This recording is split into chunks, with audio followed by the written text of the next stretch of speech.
जोपर्यंत हयात आहे तोपर्यंत आपल्या जीवनात सुख शांती मिळाली. त्याकरिता मात्र शेवटीकडीवरती आपल्या संकल्प माहिती पत्रकातले काही टप्पे, जसं वेद शास्त्र पुराण गीता भागवत यातून बाबाजींनी विधी काढली. विधी म्हणजे हा एक सार आहे. म्हणून त्याचा अनुभव मात्र जनतेने घेतला. जो घेईल त्रिकाळ विधी त्याच नाही दुःख दारिद्र्य कधी.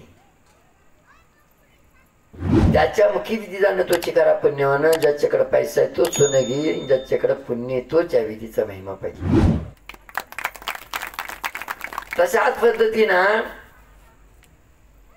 संकल्प माहिती पत्रकातले टप्पे हे अनुभवातून मंत्र घेतले. का तुमच्या पाठीमागे जी पिढा लागते तर ती पिढा कुठून लागते. एक घरातली व्यवस्था व्यवस्थित नसेल तर तिडून पिढा लागते. घरातली व्यवस्था व्यवस्थित नसेल तर. आता ह्या एक अनुभव आहे. साखरेचा दाना पडल्यानंतर मुंगीला सांगावं लागतं का इथं साखर पडली बाई. 4-2 तासानं उशिरा का होईना पण मुंगी साखरेपाशी येणार. साखरेपाशी येणार. गुरुजी ऐकायला येतं ना तुम्हाला.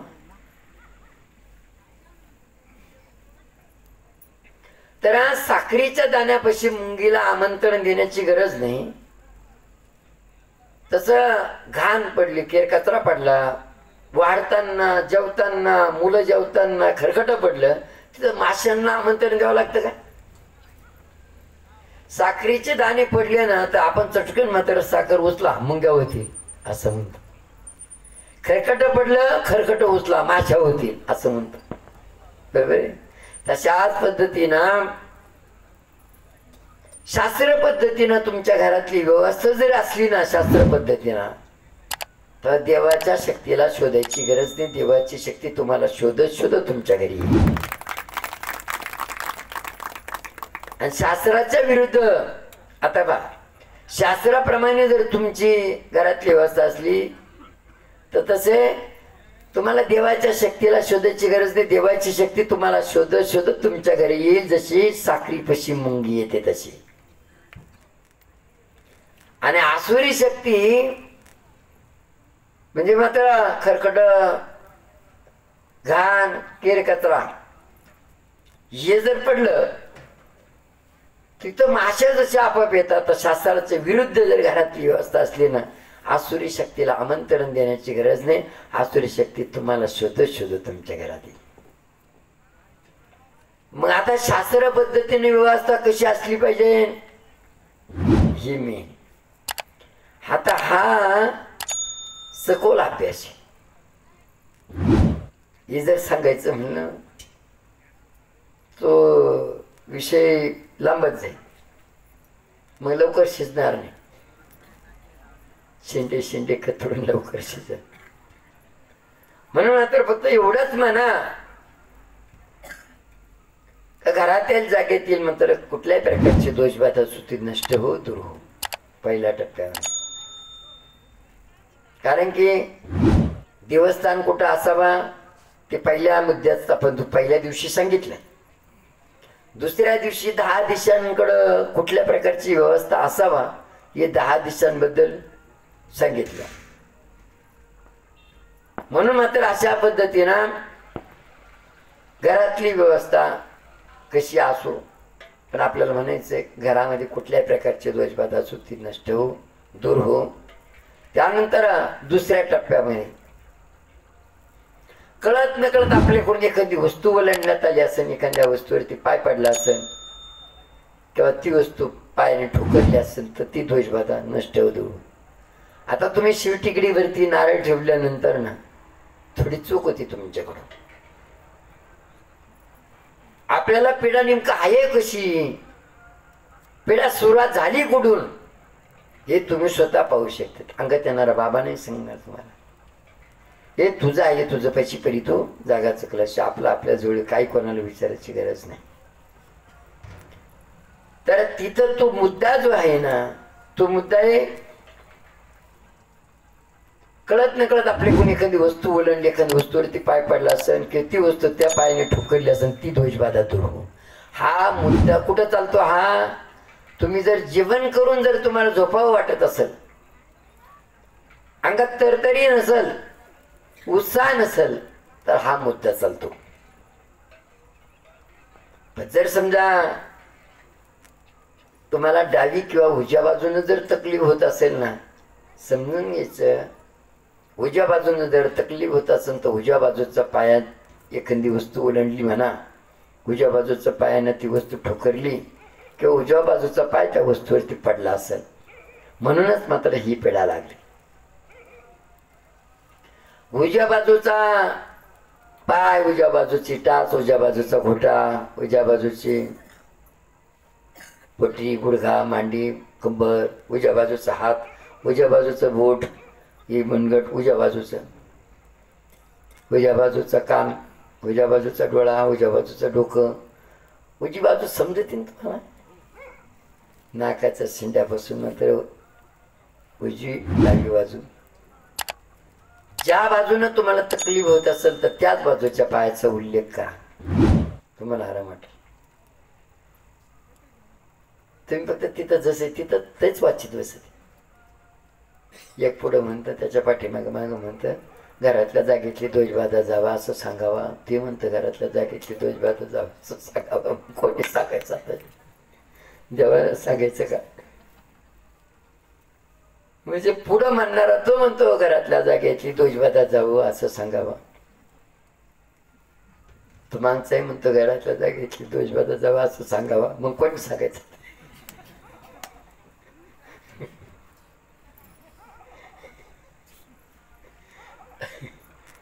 मात्र हा दुसरा टप्पा. आणि तिसरा टप्पा आहे तुमच्याकडून कळत नकळत कुठली वस्तू खाल्ल्या पिल्यात आली असेल तर ती ध्वजबाधा नष्ट हो, दूर हो. मग आता कुठली वस्तू म्हणजे काय? तुमचं चांगलं व्हावा असं फक्त तुमच्या आई वडील आणि देवालाच मात्र माहिती आहे तुमचं चांगलं व्हावं असं, नाही तर बाकी दुसरं कोणालाच वाटत नाही तुमचं चांगलं व्हावा म्हणून. आई वडील आणि देवाशिवाय आपलं कोणी नाही. आई वडील आणि देवाशिवाय आपलं कोणी नाही. म्हणून मात्र याच्या करता त्याच्यावरती विश्वास ठेवा, देवावरती विश्वास ठेवा. म्हणून मात्र याच्या करता इथं मात्र कोणाच्या तिथं मात्र पाणी घेतलं, जेवण घेतलं, नाश्ता घेतला. आणि एक दादा, मधात जोपर्यंत मध येणं तोपर्यंत माशा तिथं असतात. मधातलं मध संपलं की माशा त्या पोळीला सोडून देतात. बरोबर आहे? तमुक खाणारा तमुक खाणं सोडलं ना, त्याचे जोडीदार म्हणते त्याच्याकडे राहिलं काय आता? तमुक खायचं सोडलं त्यांना. पिणारा असला आणि त्यानं माळ घातली ना, ते म्हणते आता त्याचं काय राहिलं? कंगाल झाला तो. पिणाऱ्याला पिण्याचं सोडलं, खाणाऱ्यानं खाणं सोडलं, ते म्हणते आता तो कंगाल झाला, तर त्याच्याकडे राहिलं काय? म्हणजे तसं आपलं चांगलं आहे ना. लोक आपल्याला जेवणाला, चहाला, पाण्याला, नाश्त्याला बोलवतील बा, बोलवतील ना. म्हणून मात्र पण कोणत्या भावनेनं बोलवतील ते, हा पण विचार करायचा. म्हणून त्याच्या करता जर असं कुठं खाल्ल्या पिल्यात आलं असेल तर ते दोष. याच्यावरती एक उदाहरण सांगतो तुम्हाला, सत्य घटना. तर आपल्या तिकडं मालेगाव परिसरामध्ये म्हणजे जवळजवळ आपल्या ह्या कोपऱ्यामध्ये, अंतापूर ताहराबादच्या कोपऱ्यामध्ये करोनाच्या कालावधीमध्ये पूर्ण परिवार गेला बरं. आणि एक मुलगा राहिला. त्याचा तो एक मुलगा राहिला, जमीन जमला काहीच नाही. पण मुलाचा स्वभाव असा, दादा आपण जर काम सांगितलं ना तर जेवणाचं ताट लुटून दे. तुम्ही पाणी भरत असले ना, तुम्ही पाणी भरत असले तो पावडं घेईल आपल्याकडं, तो म्हणून तुम्ही बसा मी भरतो. जर घर परिवारात कोणीच नाही राहिलं, फक्त पोटासाठी आपण 2 घास खाऊ घालायचे, बस अशा पद्धतीनं काही काम कर. पण तुमच्या महासारख्याने मात्र सांगितलं, दादा असे आपले किती दिवस निघतील, आपला स्वभाव आहे, पण या स्वभावाचा फायदा लोक घेतील, आपण आपल्या पायावर उभं राहिलं पाहिजे म्हणून असं सांगितलं. कोणी 2, कोणी 4, कोणी 5, कोणी 10,000 अशी देऊन त्याला डिजेटची गाडी घेऊन दिली. सत्यानं बरोबर गोष्ट नाही सांगत तुम्हाला, जेव्हा गोष्ट सांगणार तेव्हा गोष्टच म्हणणार आम्ही ते ना. पण हे सत्य घटना, हे काही कीर्तन नाही, काही प्रवचन नाही. सांगितलं ना 2 दिवसापूर्वी सांगितलं की नाही गोष्ट तुम्हाला, कीर्तनकार बाबाचा अनुभव सांगितला. तुम्ही कीर्तनकार बाबांनी काय सांगितलं, तुम्ही नव्हते तर शॉर्ट सांगून टाकतो. एक ठिकाणी असं पैन लावली एका नवरीना, वरून नवरदेव येईल तेव्हाच लग्न करीन, देव नवरदेव देईल तेव्हा.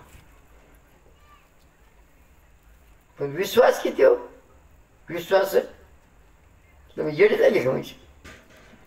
आता इकडं काय झालं, एक जण म्हणला मी चाललो होतो भाकरी घेऊन रानात, जेव्हा गारुड आलं त्या गारुडानं भाकरी उचलल्या ना, पण मी असं धरून ठेवल्या, त्यानं माझ्या सह उचलले त्या भाकरी. मी भाकरी असं धरून ठेवली आणि गारुडानं ते तगडे इकडून लावून उचललं ना, मी असं धरून ठेवलं.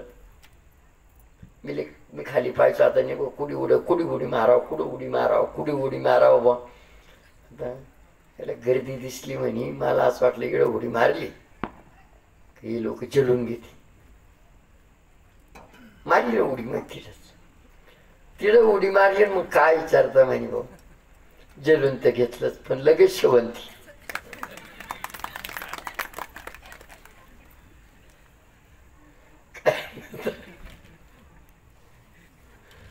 म्हणलं बरं झालं भाऊ, आज काय लग्नही जमायला.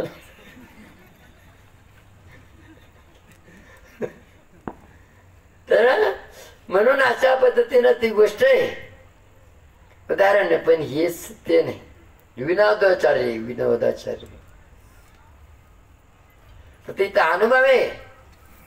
तर त्या मुलाला मात्र डीजेची गाडी घेऊन दिली. डीजेच्या गाडीवरती मात्र रात्रंदिवस मात्र त्या पद्धतीनं, दादा असं नाही तर एवढेच द्या, तो म्हणायचा गाडी तुमचीच, गाडी तुमचीच, तुम्हीच मदत केली, तुमचीच गाडी, काय द्यायचं ते द्या असं म्हणलं. आता गुरुजी बसले आमच्या समोर, गुरुजींना माहिती आहे स्वतः होऊन जर समजा पूजेची दक्षिणा मागितली तर लोक मात्र नागडोळे मोडून देणार. पण त्यांना जर म्हणलं ना तुमच्या इच्छा द्या, काय ते 2 रुपये वाढवा देणार, 2 रुपये वाढवा देणार. तर स्वतः होऊन जर समजा मागितली तर मात्र ते नागडोळे मोडून देणार. कोणाची परिस्थिती आहे, कोणाची परिस्थिती नाही. म्हणून ते सांगायचं गाडी तुमचीची, तुम्हीच घेऊन दिली, काय द्यायचं तिला, 2 रुपये वाढवा देऊन टाकायचे. असं करता करता करता करता त्या डीजेच्या गाडीवरती मात्र 2, 4, 6 ना 10 माणसं मात्र ह्या पद्धतीनं कामाला राहायचे. ती ऑर्केस्ट्रा पुन्हा आणखी ती वाजच नाही तबळे का. असं करता करता त्या डीजेच्या गाडीवरती त्यांनी 12.5 एकर जमीन घेतली. 12.5 एकर जमीन. पण जमीन कशी घेतली, खाच खोबळ्याची जमीन घेतली का नाल्या खोल्याची. पण थोडं थोडं थोडं थोडं लोकांचं कर्जही मात्र देत होता आणि त्या जमिनीला मात्र थोडी थोडी थोडी थोडी लेवलही करत होता आणि जमीनदाराचे पैसे मात्र फेडत होता. असं करता करता 12.5 एकर जमीन मात्र लेवल केली. बोरिंग केले 2-3 ठिकाणी, पाणी चांगलं लागलं, जमीन मात्र फुलायला लागली. फळाफुलांनी 5-6 मजली बिल्डिंग बांधली. त्यानंतर आपलं 4 व्हील गाडी घेतली, मोटरसायकल 4 व्हील गाडी. फक्त डीजेच्या गाडीकडे पाहायचा आणि शेती व्यवसायाकडे पाहायचं फक्त, आणि कामाला दुसरे माणसं 4 व्हील गाडीत फिरायचं. सत्य घटना बरं का. आणि आपल्या द्वारकेवरती मात्र ते सगळे त्यांचे बाल्य अवस्थेतले मित्रमंडळी, हे माझा चांगला ड्रेस हा घेन घालतो, मला नाही आवडत, तू घाल. बघ गावाला जायचं ना तुला, मग हा ड्रेस घालून जाय माझा. ज्यांनी आपल्या अंगावरचे कपडे मात्र त्याला दिले, त्यांनी आपल्या एका थुनावर झोपवलं, एका ताटात जेवलं, अशाच मित्रमंडळीने त्यांनी तिला द्वारकेवरती एका हॉटेलमध्ये पार्टी दिली. त्यांनी पार्टी दिली बरं का. पार्टी दिली काय, चहा, बिस्किट, चिवडा. यांनी चहा मागवला आणि बिस्किटची पुडी आणि चिवडा आणायला गेला. सगळे मित्रमंडळी बसले होते.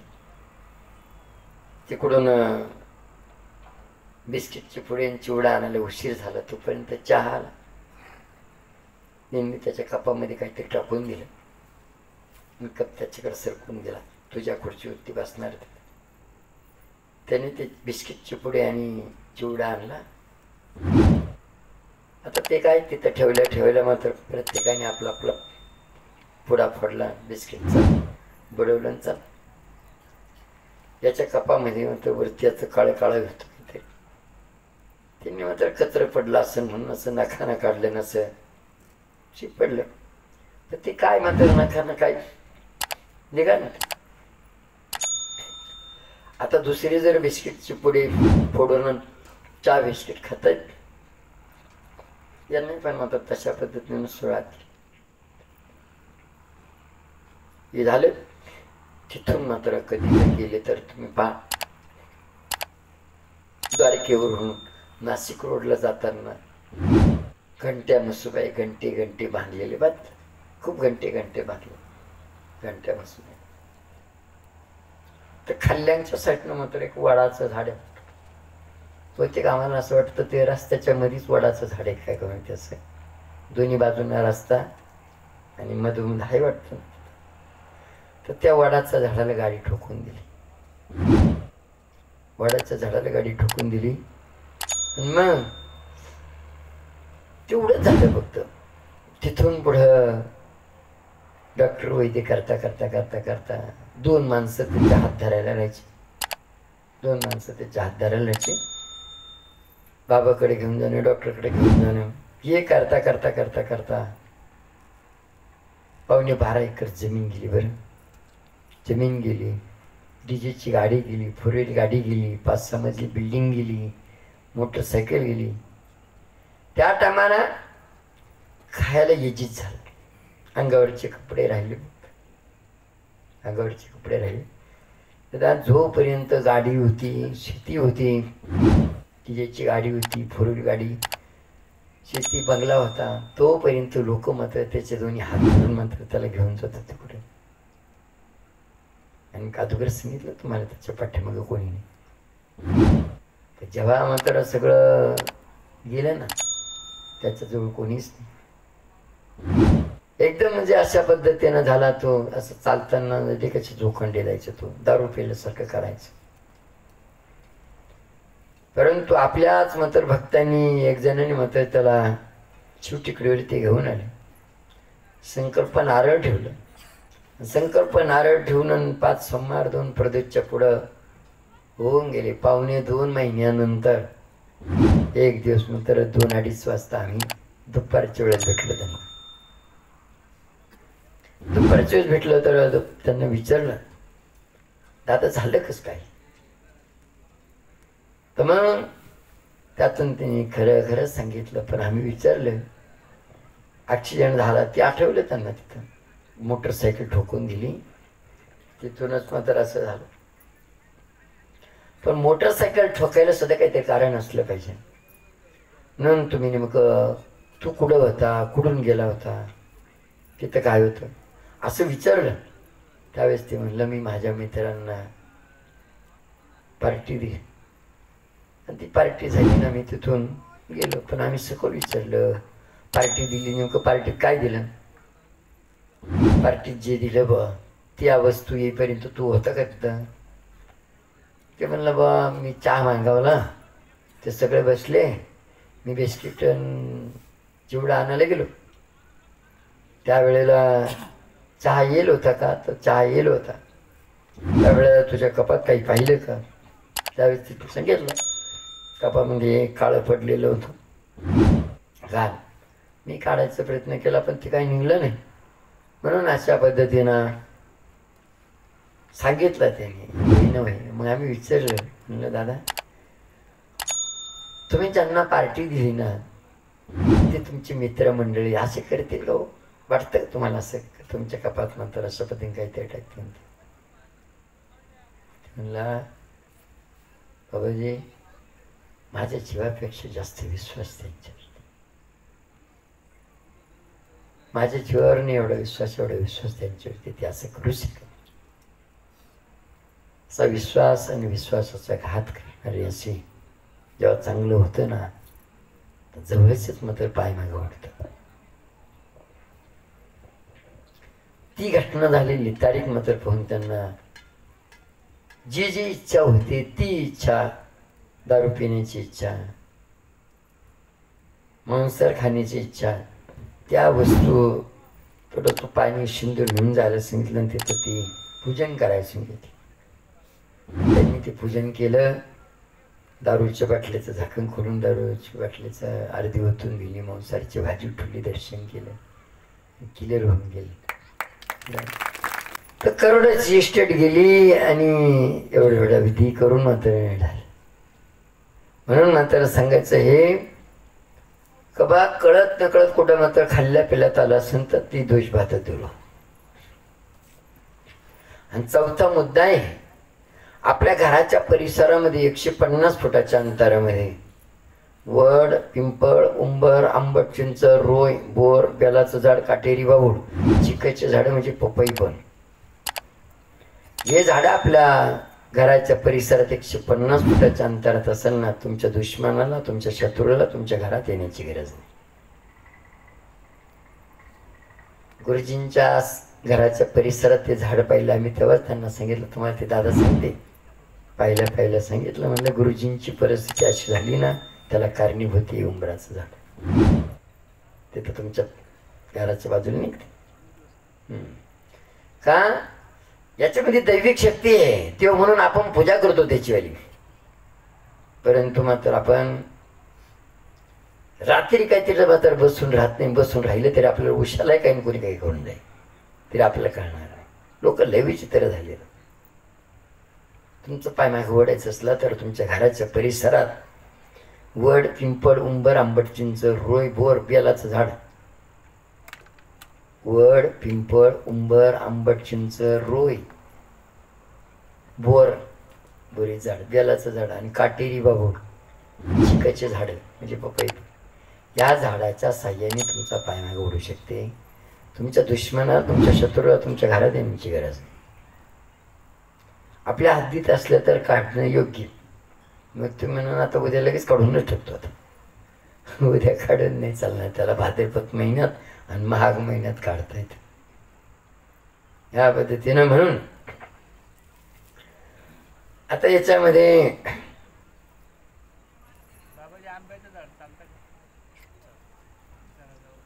चालतंय जास्त वेळ नाही, कारण की कसं आहे झाडाची सावली आपल्या घरावरती येऊ नये. झाडाची सावली ज्यांच्या घरावरती असते ना त्या घरात पण सुख शांती नाही म्हणा. आपल्या घरावरूनच तिथं झाडाच्या सावलीत जेव्हा आधार नसतो तेव्हा बसायचं असतं. सावलीचा आधार नसतो. म्हणून हा चौथा टप्पा. पाचवा टप्पा तिसऱ्या टप्प्याला मोलता जुळता आहे. पाचवा टप्पा तिसऱ्या टप्प्याला मिळता जुळता कसा? तिसऱ्या टप्प्यात कळत न कळत कुठं खाल्ल्या पिल्ल्यात आलं असेल तर ती दोषबाधा दूर हो. तर चौथा टप्पा आहे आमच्या घर परिवारातच मात्र जर समजा प्रसादाच्या रूपात काही एखादी वस्तू आली असेल आणि प्रसाद म्हणून मात्र आम्हाला सगळ्यांना खाऊ घातला असेल, ती दोषबाधा नष्ट होतो. आता ही गोष्ट तितकी सत्य, कारण मग तर तुम्ही पाहिलं नसेल म्हणतात आता इथं पारनेरचे दादा दिलीप वगैरे ते आहे काय, हां, त्यांच्या परिवारात एकदा चांगलं चालू राहिलं का, चालायला लागलं का तिथं कोणाला चांगलं सहन होत नाही. कशी खिळी काढायची तुमच्या संसाराच्या गाड्याची हे त्यांना माहिती. म्हणून एक उदाहरणच तुम्हाला कळलं नाही. जिथं सासूबाईचं आणि सुनबाईचं एकमतिक विचार आहे तिथं थोडंसं आता काय म्हणतात ना ते थोडंसं खिळी काढायची. जिथं जावांचं एकमतिक विचार आहे तिथं खिळी काढायची. जिथं पती पत्नीचं एकमतिक विचार आहे तिथं खिळी काढायची. ना तर याच्यामध्ये एका परिवारामध्ये उदाहरण घ्या. गाडीला किती टायरे राहिली तर स्टिअरिंग किती राहतं, किती टायर राहत्या स्टिअरिंग एक राहते. म्हणून मात्र सगळे टायर याचे एका मागं एक चालतात. घरात कारभारी व्यक्ती किती राहू द्या, हो नाही माणसं किती राहू द्या, पण कारभारी व्यक्ती एक, म्हणून सगळा परिवार त्याच्या मागे चालतो. पण आता तुम्ही पाहिलं असं 140 150 200 टायर राहते गाडीला, 200 टायर राहते. ते मोठं मोठं कंटेनर येतं ते, पण स्टिअरिंग एकच राहते का नाही. म्हणून सगळे टायर बरोबर. आणि स्टिअरिंगचं एका स्टिअरिंगचा तोलताल गेला सगळे टायर कुठे जाते, खड्ड्यात. एक कारभारी व्यक्तीचा पाय वडला सगळा परिवार खड्ड्यात. मग 4 माणसांचा परिवार, 4 माणसांच्या परिवारामध्ये 25 30 50 माणसं होते बा. सगळे न बोलता सगळं व्हायचं. झोपडीची माडी झाली, मोटरसायकल नव्हती, सायकल होती, सायकल जागा मोटरसायकल झाली, मोटरसायकल जागेली 4 व्हीलर गाडी आली. इकडं विहीर खोदून पाईपलाईन मात्र जमीन सुपीक झाली. तरी कार व्यक्ती 4 चौघामध्ये म्हणतो अगदी 14 15 16 टायरची गाडी घ्यायची. याच्यावरती 3रा 4था मजला बांधायचा. आणखी त्या कडाला विहीर खोदून ह्या कडाला पाईपलाईन आणायची.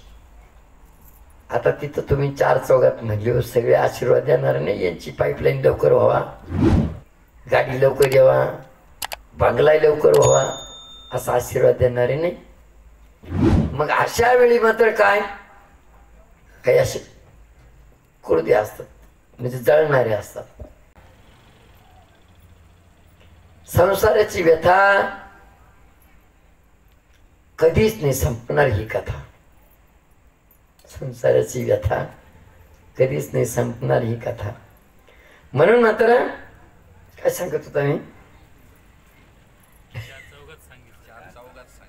4 चौघात सांगितलं. मग 4 चौघांमध्ये तो म्हणला तर आशीर्वाद देणारे सगळे नाही. मग एखादा म्हणतो बा ही कलियुगाचीच प्रथा आहे बरं का, कलियुगाची बिन त्याच्यातून कलियुगातून महाराष्ट्राचीच प्रथा आहे, बरोबर आहे. म्हणून मात्र दुसऱ्याचं जर चांगलं होत असलं तर जळावी वृत्ती मात्र. मग आता हा जर गाडी घ्यायला लागला 14 15 16 टायरची, 3रा 4था मजला बांधायला लागला, बीर खोदून पाईपलाईन नाही करायला लागला, मग याला काय घबाड सापडलं का काय नाही. मग काही व्यक्तींनी मात्र प्रसादाच्या रूपात वस्तू आणली. याचे कोण त्याचे का, त्याचे कोण त्याचे का, त्याचे कोण त्याचे का, त्याचे कोण त्याचे का, त्याचे कोण त्याचे का, आले कारभारी व्यक्तीकडे प्रसाद. आता 3रा टप्पा होता, कुठं कळत न कळत खाल्ल्या पिल्यात आला असेल तर ते ध्वजबाद धरून. आता 3ऱ्या टप्प्यामध्ये तुम्हाला म्हणलं चहा घ्या, तुम्ही म्हणलं चहा सोडला, तुम्ही म्हणलं नाश्ता करा, तुम्ही म्हणलं जेवण करून आलो. तुम्ही करीनाच ना ते. मग कमीत कमी प्रसाद तर घ्याल का नाही. प्रसाद प्रसाद तुमच्याकडे आल्यानंतर ना एक तर कारभारी ते पहिलाच वैतकून जायला होतो. याचं डोकं दुखलं त्यानंच पाहिजे, त्याची साखर वाढली त्यानंच पाहिजे, त्याचं कंबर दुखलं त्यानंच पाहिजे, त्याचं पोट दुखलं त्यानंच पाहिजे, बरोबर आहे. चहा साखर त्यानंच पाहिजे, मोटर जळली त्यानंच पाहिजे, गाडी बिघडली त्यानंच पाहिजे. मग जर समजा कारभारी व्यक्ती का तो प्रसाद आला, कारभारी व्यक्ती म्हणे भाऊ तू थंडी ताप जाईल घे प्रसाद. कारभारी व्यक्ती पुन्हा म्हणा भाऊ तुझी साखर वाढते ना घे प्रसाद, तो गुडघे दुखत आहे ना घे प्रसाद, तो पोट दुखत घे प्रसाद. आणि असं म्हणून पुन्हा की काय म्हणा लहान लहान मुलं अभ्यास करत नाही हो घे प्रसाद, त्याला वाटेल. म्हणून मग कधी मध्ये माझं डोकं दुखत तोही तोंडात टाकून घे. मग या प्रसादाचा परिणाम काय होईल? साखर डोळे झाकून खाली तरी गोड लागणार, डोळे उघडे ठेवून खाली तरी गोडच लागणार. या प्रसादाचा प्रभाव काय होईल? कारभारी व्यक्ती दररोज मात्र काम सांगत होता तेव्हा सगळं काम ऐकत होते म्हणून झोपडीची माडी झाली. म्हणून मात्र जे विहीर मोटर पाईपलाईन जमीन सुपीक झाली, कांदे वांगी यायला लागली. म्हणूनच ना 14, 15, 16 टायरची गाडी घ्यायची. बरोबर आहे. कारभारी व्यक्ती सगळ्यांना काम सांगत होता, सगळे काम ऐकत होते म्हणूनच मात्र झोपडीची माडी झाली. सायकलची मोटरसायकल झाली, मोटरसायकलची 4 व्हील गाडी झाली, 4 व्हीलची गाडीची आता पुन्हा 14, 15 वाटेल असं. आता जरी इथं मात्र तो प्रसाद मात्र वाटला ना कारभारी व्यक्तीने, कारभारी व्यक्ती काम सांगायला गेला काही म्हणते आम्हालाच काम सांगतो, हा नुसता कारभारी वाणीच फिरतो इकडे, कुठं काम करीतो कोणी. हे म्हणतात तो करीत नाही मा काही नडलं, ते म्हणतात ते करीत नाही मा काही नडलं, ते म्हणतात ते करीत नाही मा कडलं नाही. म्हणजे सगळे बसून राहिली. आता कोण काही कारभारी व्यक्ती अवतरी ना आता का होईल 14, 15 टायरची गाडी, 3रा 4था मजला, या काढाला विहीर खोदून त्या काढा पाईपलाईन होईल का? आता बसून राहिलो. आणि मग मुलांना म्हणलं अभ्यास करा, ते म्हणलं करीन तर करीन नाही तर घरी बसल. आता वेळ नाही म्हणलं. मग आता हे कसं काय म्हणलं? हे प्रसादाचा प्रभाव. ही सगळी डोकेदुखी कोणाची डोकेदुखी झाली? कोणाच्या डोक्याला डोकेदुखी झाली? आता कारभारी व्यक्तीच्या. कोणी जर कामच करीत नाही, कोणी ऐकतच नाही, मग कारभारी व्यक्ती एक दिवस काय म्हणला आता याच्यात मजा राहिली नाही, आता याच्यात मजा राहिली नाही, आता ज्याचं त्याचं वाईली करून घ्या, 2 घास सुखात खा. बस खालचाच मजला होता, वरचा तर व्हायचा होता. त्याला ना खालच्याच मजल्या 4 कोपऱ्याला 4 चुल्या. झाला संसाराचा खेळ खंडवा, फुटलं घर. आता याच्यात कोण जबाबदार? कारभारी व्यक्ती का जबाबदार? घर फोडणारा वेगळा आहे, घर फोडणारा वेगळा आहे. ऐकून घ्या दादा तुमच्या प्रश्नाचं उत्तर. एक, तुमच्या मुलावरती तुमचा जीव होता, तो 2 रुपये कमावणारा झाला होता. तुम्हाला मात्र ही गोष्ट कळणार नाही, पण सांगतो तुम्हाला. ज्या टायमाला तुमच्याकडे प्रसाद आला ना, प्रसादाच्या रूपात तुम्ही तुझ्या आपल्या दादांना दिला असेल का, म्हणून तुमच्यावरती चिडत होते. ज्याने तुमच्यावर चिडत ना, बाहेर चांगले राहते घरातच चिडते. पण एक गोष्ट पुन्हा तुम्हाला सांगणार, एक इकडून आई इकडून बाळ जर असलं तर दोन्हीच्या मधून मात्र कधी जाऊ नका. इकडून आई इकडून बाळ जर असत, दोन्हीच्या मधून जाऊ नका, दोन्हीची ताटातुटी होते. इकडून पती इकडून पत्नी असेल तर दोन्हीच्या मधून जाऊ नका, पती पत्नीची ताटातुट होत असते. इकडून गुरु इकडून शिष्य असेल, दोन्हीच्या मधून गेलं तर ताटातुटी होत असते. हे सहज मात्र घडतं. तुम्हाला काय मात्र काही 2-4 कांड्या शिकावं लागेल असं काही, बिना कांड्या शिकायचं सुद्धा होतं ते. म्हणून मात्र एक, आपल्याला कोणाचं जोडता येत नाही ना, थोडं सुद्धा नाही. गुरु शिष्याच्या मधून जाऊ नये, थोडस लांबून जावं. पती पत्नी इकडून पती इकडून पत्नी असली तर दोन्हीच्या मधून न जाताना तिकडून जायचं. इकडून बाळ इकडून आई असली तर दोन्हीच्या मधून जायचं नाही, असं इकडून जायचं कडानं. बाळ झोळीमध्ये आणि इकडे आई काम करते तर दोन्हीच्या मधून कधी जायचं नाही, असं बाजूने जायचं. तिथं मात्र ताटातुटी होत असते. आपल्याला काही तानाटोना आला नाही तरी पण घडतंय. म्हणून मात्र आपल्याला लोकच कोणाचं जोडता येत नाही तर थोडं सुद्धा नाही, हे सहज घडतं. तुम्ही पहा, जेव्हा भाऊ भाऊ काम करते ना तर दोन्ही एखादं गेलं की त्यांच्या दोन्हीत विनाकारण वाद होऊन जाते. पती पत्नी काम करत असताना दोन्हीच्या मधून गेलं की विनाकारण वाद होऊन जाते. म्हणून अशा स्थितीमध्ये तर 5वा टप्पा 6वा टप्पा जो आहे, तर 6व्या टप्प्यामध्ये आपल्या इच्छा सांगायची. त्याच्यामध्ये कळलं, आपल्या मनातील आपला प्रश्न आणि आपल्या दुःखाबद्दल सांगावं, बस याबद्दल. पण तर सांगायचं तो मुद्दा आपण स्वतः बनवायचा आणि तेच लावून धरायचं, तेच लावून धरायचं. म्हणजे तशाच पद्धतीने ते सांग. नाहीतर एक पहिल्या प्रदर्शनाला वेगळं, दुसरीला वेगळं, सोमवारी वेगळं, प्रदोषात वेगळं असं जर म्हणलं नाही ते पहिल्या तारखेला वेगळं, दुसऱ्या तारखेला वेगळं, चौथीला वेगळं, पाचवीला वेगळं, आयुष्याकडे लागून गेलं ना तरी भांडण मिटाना ना. तुम्ही जर समजा कोर्टाचं भांडण चालू असेल, काही काहीचं कोर्टाचं भांडण, न्यायाधीशाच्या या बाजूने एक माणूस राहतो बसेल आणि या बाजूने एक माणूस बसेल राहतो न्यायाधीश साहेबांचे, आणि इकडं आपण राहतो, इकडे दुसरी पार्टी राहते, समोर दोन वकील राहतात. आणि न्यायाधीश साहेबांच्या समोर मात्र आपण भांडण कशावरून चालेल तो कागद राहतो समोर. वकील साहेब काही कागद दाखवित नाही आपल्याला, पण न्यायाधीश साहेबांच्या समोर कागद राहतो. न्यायाधीश साहेब याच्यातलेच प्रश्न विचारतात आपल्याला. मग आपण मात्र तेच लावून जर धरलं ना, तेच जर लावून धरलं ना, तर तो माणूस लिहून घेतो. तुमचं उत्तर ह्या प्रश्नाप्रमाणे आलं, थोडं उलट सुलट जरी आलं, पण तिथंच रामरावने गल्लाजभर पाणी दिलं. काय रामरावला गल्लाजभर पाणी दिलं, मग गल्लाच्या वेळी लोटाभर पाणी रामरावला दिलं, असं म्हणलं तरी वाक्य तेच आहे. मग तो माणूस लिहून घेतो, तुमची केस लवकर बोर्डावर येते, तुमच्या बाजून निकाल लागून जातो. पण तुम्हाला बाहेरचे शिकवणारे वेगळे, वकील बाबा शिकवणारा वेगळा, आणि तुमचं हे उत्तर याच्याप्रमाणे येतच कुठं केस बोर्डावर यायला. म्हणून मात्र अशा पद्धतीनं जे आहे तर तेच लावून जर धरलं तर केस लवकर बोर्डावर येते. तसं मात्र जर तुम्ही सोमवारी तीन प्रदोषाला तीन, पहिल्या प्रदक्षिणाला तीन, दुसऱ्या प्रदक्षिणाला तीन असं सांगत राहिलो, तुमची केस लवकर 6 महिन्याच्या आत बोर्डावर येईल आणि तुमचेच नारळ ठेवलेलं संकल्प पूर्ण होईल.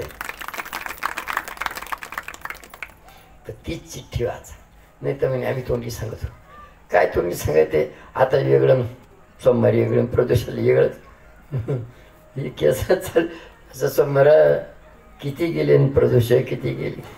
म्हणून मात्र अशा पद्धतीनं.